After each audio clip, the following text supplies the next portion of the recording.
Bon mardi les pirates, dernier jour de la semaine de la formation sur la traversée du désert. Vous vous êtes régalés, vous avez compris pourquoi vous traversez le désert et surtout si vous avez fait la formation, vous savez comment faire pour la traverser sans trop de dégâts, hein.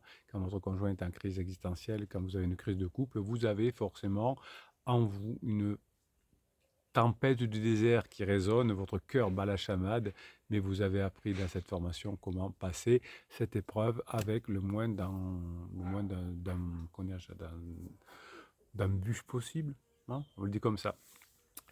Alors, pendant la traversée du désert, vous devrez, encore plus que d'habitude, faire attention à votre partenaire et cette attention, pendant la traversée, est essentielle pour la sortie de couple et pour la solidité du couple à la sortie. Pour que l'instinct d'attachement puisse être correctement satisfait chez vous et chez votre partenaire, eh bien, il va falloir qu'il y ait un élément absolument essentiel qui est l'attention. D'ailleurs, si votre partenaire est une femme, c'est encore plus important. Mais c'est pas parce que, mesdames, votre partenaire est un homme, ou messieurs, votre partenaire est un homme, eh bien, c'est pas pour autant que vous ne devez pas pratiquer l'attention pendant cette traversée du désert.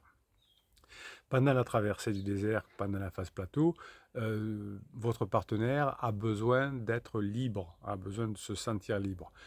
Vous avez peut-être pas réussi votre phase 2 du couple parce que vous n'avez pas été suffisamment en indépendance affective et aujourd'hui, votre conjoint et vous dans la phase 4, évidemment, serez deux adultes indépendants. Jusqu'à maintenant, peut-être que dans la phase de construction du couple, vous avez peut-être été dans une relation par-enfant.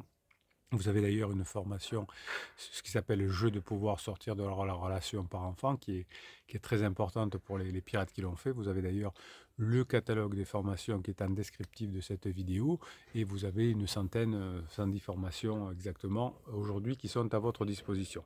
Donc pendant toute la traversée du désert, vous allez devoir être à la fois un adulte indépendant et cesser de voir votre conjoint comme votre enfant ou comme quelqu'un qui vous veut du mal.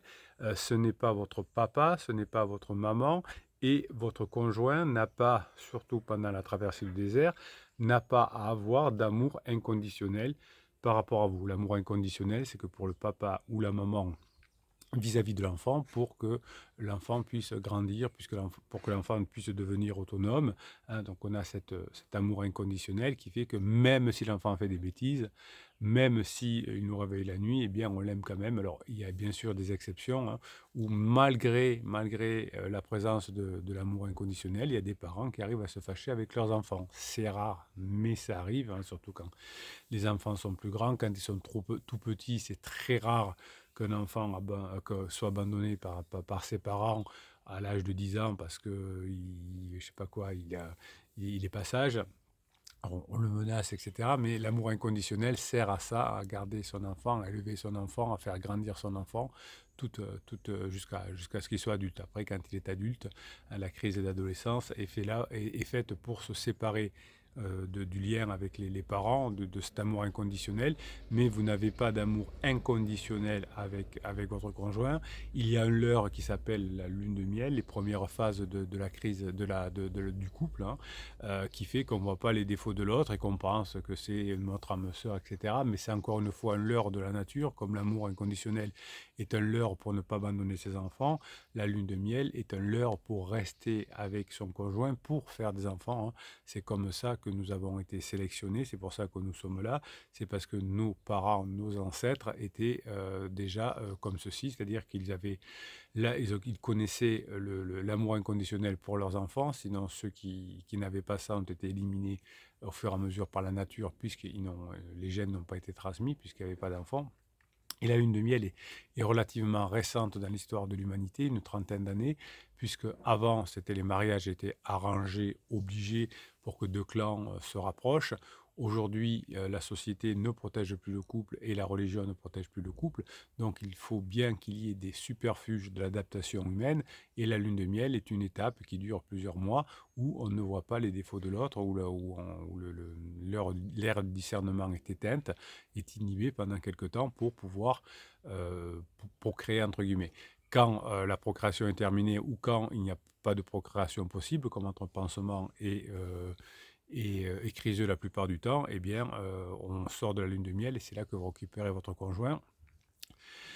Il y a des hommes qui se font piéger avec Petit Chou au niveau sexuel et il y a encore des femmes qui font ça et qui font un enfant dans le dos, comme on dit, enfin, qui préviennent pas votre mari et qui souvent, effectivement, est très gêné par rapport à ça. 80% ou 90% des cas, le conjoint en crise finit par abandonner la personne qui lui a fait l'enfant dans le dos et son enfant aussi, malheureusement pour l'enfant, malgré l'amour inconditionnel qui se met en place. Mais il y a encore des cas, évidemment, où le conjoint en crise, homme, hein, va vouloir garder un lien avec son enfant qui a été fait dans le dos. Il est très rare que, enfin, en tout cas si votre conjoint est très équilibré, que pendant la lune de miel, avec un pansement, on veuille faire un enfant. On sait déjà, presque inconsciemment, que le pansement ne fonctionnera pas. Donc pendant la traversée du désert, vous avez déjà traversé cette phase-là de lune de miel de votre conjoint avec pansement. L'attachement entre vous et votre conjoint va être suffisant si votre conjoint pense que vous êtes important pour lui et inversement. Donc le danger du silence radio, c'est que votre conjoint apprend par votre silence radio, puisque vous ne lui répondez pas à ses messages, à ce que vous n'êtes pas important pour lui ou pour elle, hein. Et si vous faites en plus une lettre magique, deuxième erreur, du type j'accepte la rupture et je te souhaite d'être heureux, en gros, eh bien, ça montre que votre conjoint n'est pas important pour vous. Et c'est là qu'il y a une vraie rupture, hein, d'où le danger du silence radio et d'où le danger de la lettre magique. Donc, ce qui est important en revanche, c'est vos actions qui vont construire le temps de la traversée du désert et de tout le couple d'ailleurs, hein, l'attention que vous allez porter à votre partenaire, puisque c'est cette attention qui va montrer que votre partenaire est important pour vous. Et pour y parvenir, vous allez discuter, vous allez échanger. D'où le badinage, d'où le fait de faire rire votre conjoint, d'où le fait, quand votre conjoint vous rend un service, par exemple, de le valoriser, hein.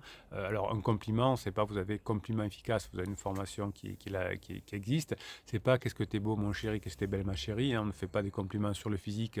En tout cas, on peut en faire évidemment, mais ça ne fait pas, c'est pas ça qui va faire autant de bien que ça.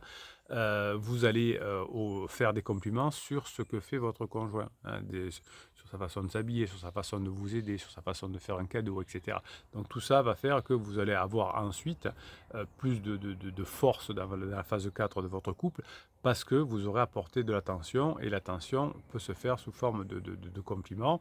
Et plus vous allez faire de compliments sur ce que votre conjoint fait, plus votre conjoint va avoir envie de partager des activités avec vous, hein. Et grâce à l'attention que vous lui portez, grâce au fait que votre conjoint se sent important par rapport à vous, eh bien, vous allez pouvoir vous rapprocher.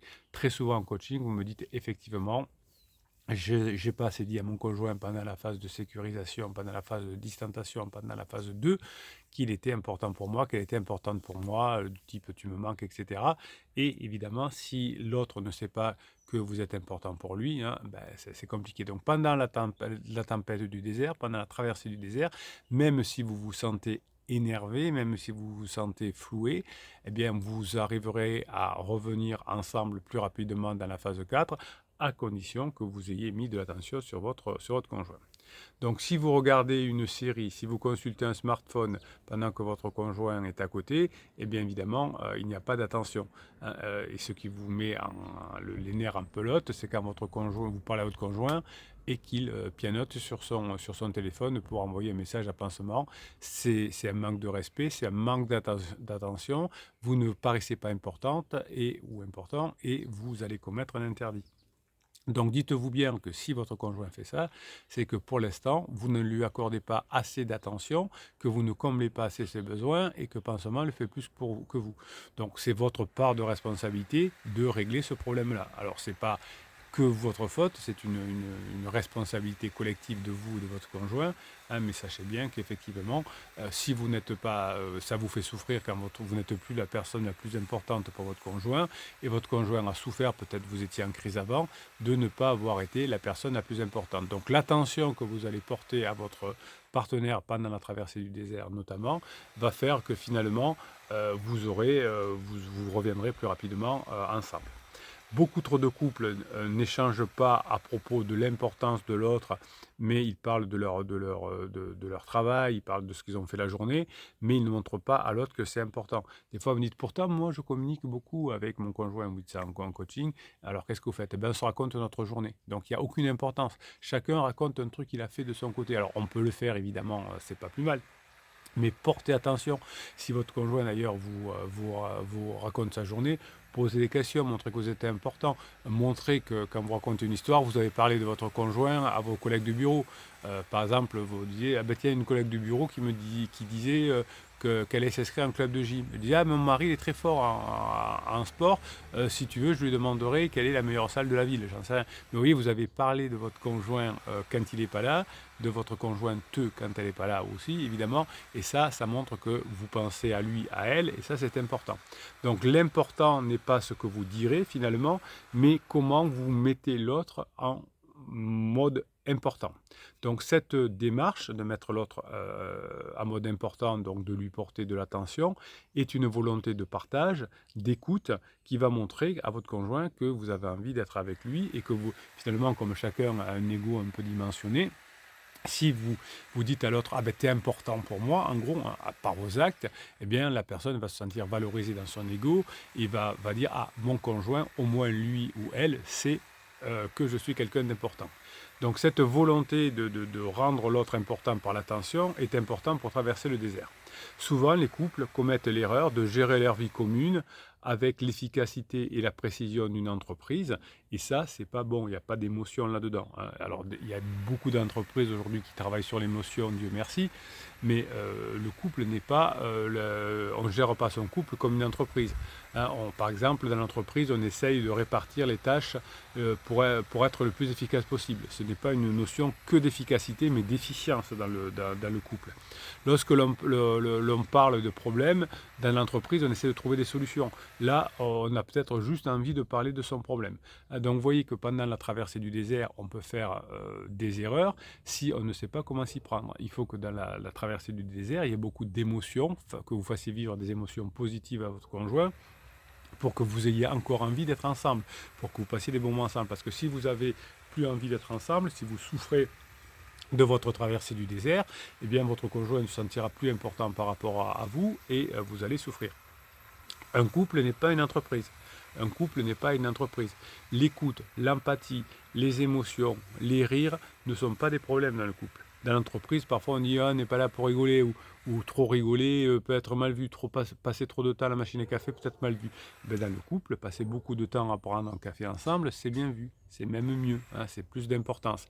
Donc se sentir compris, hein, va permettre de rechercher une solution pour votre conjoint, se sentir important va permettre de se rapprocher de vous pour votre conjoint, et pendant la traversée du désert, si vous souffrez et que vous faites des attentions pour votre conjoint, la traversée du désert va être beaucoup moins longue.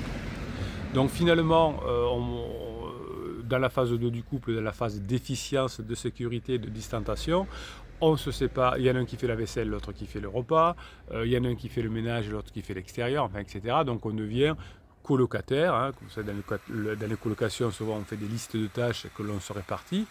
Eh bien, si on a plus de complicité, si on a plus de partage, si on a plus d'attention, eh bien, votre quotidien va respirer à nouveau, va respirer par l'émotion, par l'attention que vous allez mettre en place. Donc, pendant la crise de votre couple, si vous essayez de traiter votre crise de façon rationnelle, votre crise de couple de façon rationnelle, vous allez échouer. Si vous mettez de l'attention, de l'importance, de l'émotion, si vous pensez la journée, quand vous pensez à votre conjoint, qu'est-ce que je vais raconter comme bêtise ce soir, quel humour je vais faire, comment on va faire passer un bon moment, eh bien tout ça petit à petit va faire qu'à la fin de la traversée du désert, vous serez à nouveau ensemble. Donc ce sont des techniques que vous allez apprendre dans les différentes formations, notamment celle de la traversée du désert, pour pouvoir montrer à l'autre qu'il est important pour vous. Et quand on sait que quelqu'un est important pour nous, on va s'y attacher. Et c'est cet attachement qui est fort dans un couple, qui est fort important dans un couple et qui va faire que vous allez vous rapprocher. Trop de couples se plaignent de routines pendant la phase 2 du couple, donc vous allez mettre en place des routines différentes, des routines qui changent, et le problème finalement n'est pas que l'on fasse des choses ensemble, mais qu'on ne partage pas des choses ensemble, qu'on ne se parle pas suffisamment et qu'on ne s'écoute plus assez. Et si je reprends à écouter, si je reprends à donner de l'attention à mon conjoint, la période de traversée du désert sera beaucoup plus courte et je vais pouvoir aller en phase 4. Donc cette tension, cette écoute, on dit oui mais si mon conjoint, je paye le pot parce que j'ai fait trop de propulsion et maintenant je suis bloqué de partout. Alors on n'en est pas à la traversée du désert, on en sera à... Il y a d'autres techniques là-dedans qui s'appellent comment rock ou qui s'appellent comment recréer du désir ou de l'attention chez son conjoint, mais on n'en est pas encore là. Là, vous en saurez que vous avez rattrapé vos bêtises, vos interdits du début, hein, vous avez une formation qui s'appelle comment ne plus faire d'interdits, et que vous allez petit à petit rentrer sur la phase plateau. Vous avez traversé le désert parce que ça va vous paraître trop long, mais vous allez réussir à la fin, après le point d'inflexion, à aller dans la fenêtre de regret et dans les retrouvailles. Tous ces mots que je vous cite sont des formations qui vont vous aider à comprendre comment tout ça fonctionne. Donc plus vous allez prêter attention à votre conjoint en crise, moins vous allez souffrir de l'intendance du quotidien et vous avez fait tous l'interdit de tout faire à la maison à un moment donné parce que votre conjoint, comme un ado, ne veut plus rien faire ou alors vous voulez vous faire aimer en faisant plus de choses. Laissez la place à votre conjoint. Si votre conjoint fait des choses à la maison parce que vous lui demandez et que vous dites qu'il est important quand il a changé une étagère, quand elle a je sais pas moi, donné un coup de peinture pour la décoration de la maison, j'en sais rien. Si vous faites faire des choses pour la maison à votre conjoint, il va rester impliqué, il va s'attacher à sa maison, il va s'attacher à son foyer parce que votre conjoint saura qu'il est important pour entretenir la maison, pour des choses comme ça. Donc cette attention et cette importance sont totalement indispensable pour l'attachement. L'amour inconditionnel pour les enfants est remplacé par l'attachement pour les adultes et quand je sais que quelqu'un est important pour moi, je me sens attaché. Le piège du quotidien ne réside pas dans la répétition des habitudes, mais dans l'affaiblissement de l'attention portée à l'autre. Souvent, vous me dites en coaching, mon conjoint me dit qu'avec moi, il s'est senti comme un meuble. Ne tombez pas dans cet écueil, multipliez les occasions de partage et de complicité, et c'est ça qui va vous permettre de sortir de la crise plus rapidement, de la traversée du désert plus rapidement. On en reparle dans la formation qui va sortir demain. On va parler demain des enfants, comment se comporter avec les enfants, comment créer de l'attention grâce aux enfants. On va parler de ça toute cette semaine. Mais pensez bien que votre conjoint va revenir avec vous s'il se sent important pour vous. Ça va prendre du temps. C'est la méthode des petits pas. C'est une formation exceptionnelle, la méthode des petits pas qui est applicable dans tous les domaines de votre vie. Mais quand vous savez faire la méthode des petits pas, vous vous rapprochez du retour de votre conjoint. Passez la journée que vous méritez, mes pirates adorés.